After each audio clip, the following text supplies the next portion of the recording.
Assalamualaikum warahmatullahi wabarakatuh. Kami dari kelompok 5 akan menjelaskan tentang model pembelajaran Azure.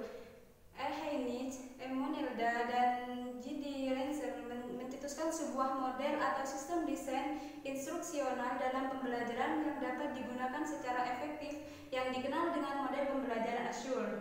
Azure merupakan singkatan dari English Learning Style Standard and Objective, Select Strategy, Technology, Media, and Material, Utilize Technology, Media, and Material, Require Learning Participation, and Evaluate and Revise.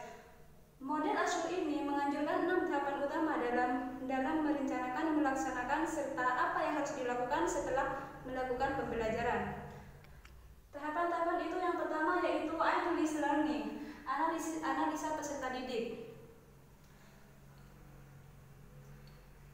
Sangat penting untuk mengetahui bagaimana peserta didik atau siswa yang akan belajar. Perlu diketahui latar belakang serta karakteristik dari peserta didik tersebut.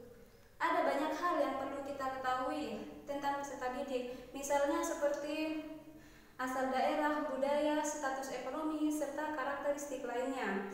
Dengan mengetahui karakteristik peserta didik, maka dapat diambil keputusan bagaimana memperlakukan peserta didik itu pada nantinya. Kemudian tahapan yang nomor 2 merupakan standar and objective, menentukan standar dan tujuan. Tujuan pembelajaran merupakan apa yang diharapkan dapat dicapai oleh peserta didik setelah melakukan pembelajaran. Tujuan pembelajaran ini sangat berpengaruh terhadap pembelajaran. Itu merupakan arah agar pembelajaran itu tidak melenceng dari tujuan yang telah ditetapkan. Kemudian tahapan yang nomor 3 merupakan select strategi, teknologi, media, and material, memilih strategi, teknologi, dan materi. Dalam memilih strategi, teknologi, dan materi merupakan tergantung pada tujuan pembelajaran yang telah ditetapkan sebelumnya. Tahap ini sangat penting. Dalam memilih strategi dan teknologi serta media ini harus dipilih secara efektif, serta pemilihan materi harus sesuai sehingga tujuan pembelajaran itu dapat dicapai. Kemudian tahapan yang nomor 4 merupakan utilize teknologi, media, and material, menggunakan teknologi, media, dan materi. Tahap ini merupakan tahapan yang mencakup tentang sarana dan prasarana serta kemampuan lingkungan yang akan digunakan dalam proses pembelajaran. Mengingat penggunaan teknologi memakan banyak biaya, maka dalam menggunakan media serta sarana pembelajaran hendaklah dipilih secara bijak dan tepat. Kemudian lingkungan pembelajaran juga harus mendapatkan perhatian.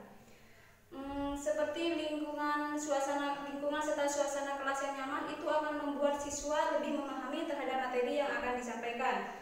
Atau juga pembelajaran yang dilakukan di luar kelas menggunakan lingkungan sekitar sebagai bahan dan materi pembelajaran. Kemudian tahapan yang nomor 5 merupakan require learning and participation. Ini merupakan tanggapan serta partisipasi peserta didik. Peserta didik hendaklah aktif juga dalam proses pembelajaran, melakukan proses komunikasi dalam pembelajaran secara dua arah dengan guru.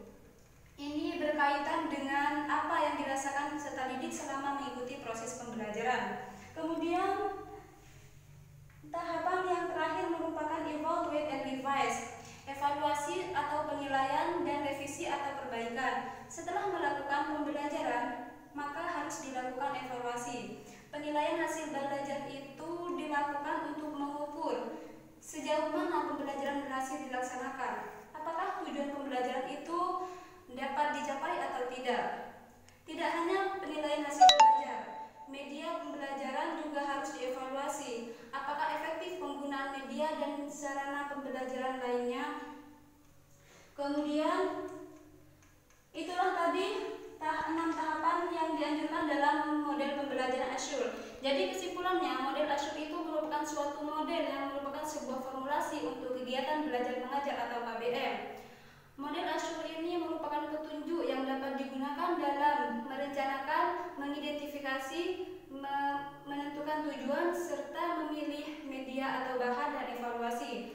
Model Ashur ini merupakan rujukan bagi pendidik dalam membelajarkan peserta didik dalam pembelajaran yang direncanakan dan disusun secara sistematis dengan mengintegrasikan teknologi dan media sehingga pembelajaran yang dilaksanakan bisa lebih efektif dan lebih bermakna bagi peserta didik. Terima kasih. Wassalamualaikum warahmatullahi wabarakatuh.